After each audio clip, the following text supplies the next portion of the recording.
Stephen Covey said, "Most people do not listen with the intent to understand, they listen with the intent to reply." What are your thoughts on this? There was a workplace seminar exercise thing I went to where we had to listen to our conversation partner, and all we have to do is to summarize what they said to make them feel fully understood. No response of our own other than reiterating their points. Then they have to judge us based on whether we got their main points, or if we're missing important parts, or if we added anything they didn't say. Took quite a bit of effort because we're so used to just listening for keywords while our minds go elsewhere. Edit, it's called active listening, as a few commenters mentioned. Great exercise. I've done that, too. It's excellent training and really forces you to focus if you've never done that before. Regarding customer service, helping an upset customer feel heard and understood goes a great distance to helping them feel that their complaint has been resolved. It's tempting to try to quickly think of a solution for them, but truthfully, if you're spending all your time thinking, then you're not actually listening to them. Spend quality time thoroughly exploring what they're saying and ask clarifying questions to make sure you fully understand. Frequently the customer's demeanor will become more positive and suddenly you two are working together to solve the problem instead of it being an adversarial situation where someone wins and someone loses. I think a problem with this a lot comes down to how metrics of the agents are often not in line with the customer's best experience.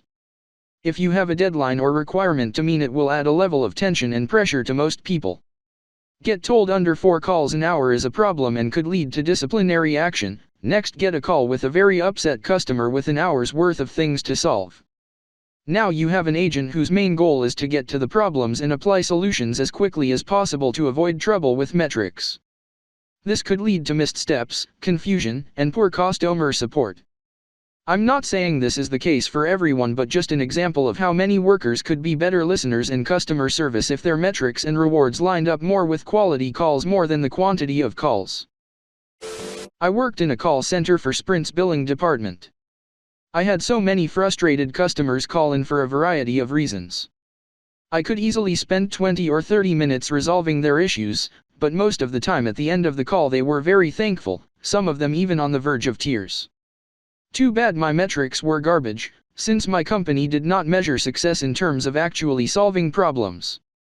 In the post-call questionnaire they would ask how they felt about Sprint as a company, and if they gave a low rating then I didn't do my job correctly. Also, if I didn't decide to upsell the customer at the end of the call, also looked bad on me. Ugh, I don't miss that job at all. And this would be because Sprint's management does not understand that nobody calls a billing department because they feel good or receptive to anything but a solution to a problem. Like people call billing because they're afraid they're going to get cheated out of money. They want to save their money. Why would a person in this situation be receptive to being sold anything? Honest question here, how does one promptly come up with a solution or resolution if you haven't thought of one yet? At least for me, I'm calling customer service because I need them to do something I'm unable to myself, usually after failing to do so online.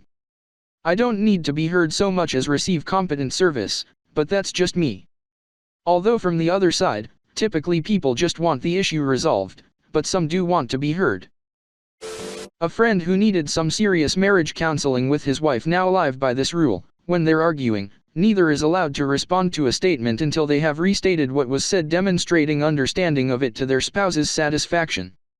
And it occurred to me that aside from making sure everyone is moving forward in the same direction, the practice slows down the pace of the argument, allowing everyone to take their words into consideration before just blurting out, "I hate you, you ruined my life." I tried that. Turns out if she misunderstood me and I disagree about what I just said, that's gaslighting. If she never says some version of, "Thank you for clarifying," and if her response is to always tell you that your interpretation of what you said is wrong, then she's the one gaslighting you. The thank you is the bigger point though, because it shows she's trying to be respectful and is putting at least some effort into listening to you. Because it's also possible you're not good at expressing yourself in a way that connects with her. Yeah, it was a mix. Sometimes I expressed myself badly, and sometimes she accepted correction gracefully as you described, but a frustrating amount of the time, she thought that what she thought I said, which was only a few words off from what I actually said but very different in tone/meaning, was somehow more real than what I actually said and meant. I define gaslighting fairly strictly. and part of the definition is it has to be intentional. I don't think she was doing this on purpose, I think it was honest disagreement, but other than that it matches gaslighting almost perfectly, which has always vaguely amused me. Gaslighting can definitely be done without conscious, deliberate intent. Many abusers adopt abusive behavior as a defense mechanism or as a, very unhealthy, means of coping with their own feelings of insecurity and helplessness.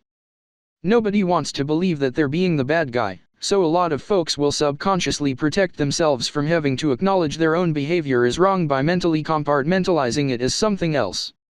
Here's a good article on the topic. It's extremely important to be able to recognize that abuse absolutely does happen without deliberate intent.